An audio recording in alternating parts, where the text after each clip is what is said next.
capital structure practices in India.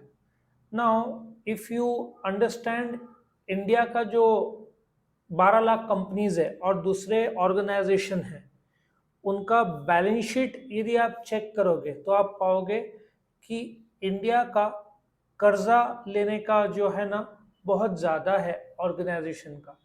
जो debt equity ratio में देखा गया है इंडिया में कि डेट कर्जा लेने का प्रोपोर्शन बहुत ज़्यादा है इंडिया में।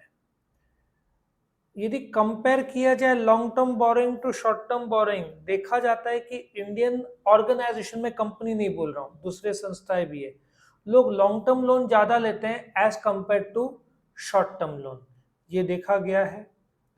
अभी इसकी वजह से जब कर्जा ज्यादा लेते हैं तो क्या बढ़ता है, कंपनीज का रिस्क बढ़ता है, क्योंकि कंपनी को क्या देना पड़ेगा, इंटरेस्ट देना पड़ेगा।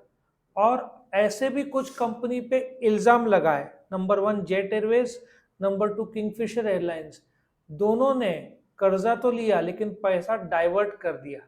मतलब किंगफिशर एयरलाइंस के एरोप्लेन के लिए कर्जा लिया लेकिन वो पैसा कहीं और डाइवर्ट कर दिया, जो इल्जाम लगा है, ये भी एक है। अब डेट सर्विस कैपेसिटी, अभी डेट सर्विस कैपेसिटी क्या है, सोचो, आपका कमाई है 1000 रुपया, आपका कर्जा पे जो ईएमआई आता है 500 रुपया, तो आपका 1000 में आधा तो चला गया। मतलब आप कितने महीने सेफ हो, 2 टाइम सेफ हो। आपका कमाई पूरा रुक गया तो आप ज्यादा से ज्यादा कितने महीने रुक पाएंगे, 2 महीने। 500 एक ये महीना, 500 अगला महीना, फिर खत्म। कमाई नहीं हुआ तो आप कर्जा नहीं ले पाएंगे, तो इसको डेट सर्विस कैपेसिटी बोलते हैं। और मेजॉरिटी कंपनीज जब फाइनेंस लगता है तो वो लोग सोचते हैं retained earnings are the most favoured source of finance. इसका अच्छा एग्जांपल है अशोका बिल्डकॉन। अशोका बिल्डकॉन ने 2019-20 के आसपास डिविडेंड दिया ही नहीं था।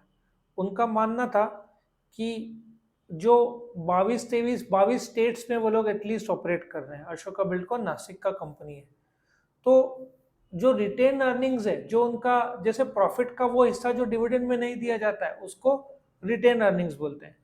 तो जो रिजर्व में से तुम वापस धंधे में पैसा लगाते हो, ये मेजोरिटी कंपनीज प्रेफर करती है, मतलब तुमको लोन देने की जरूरत ना पड़े।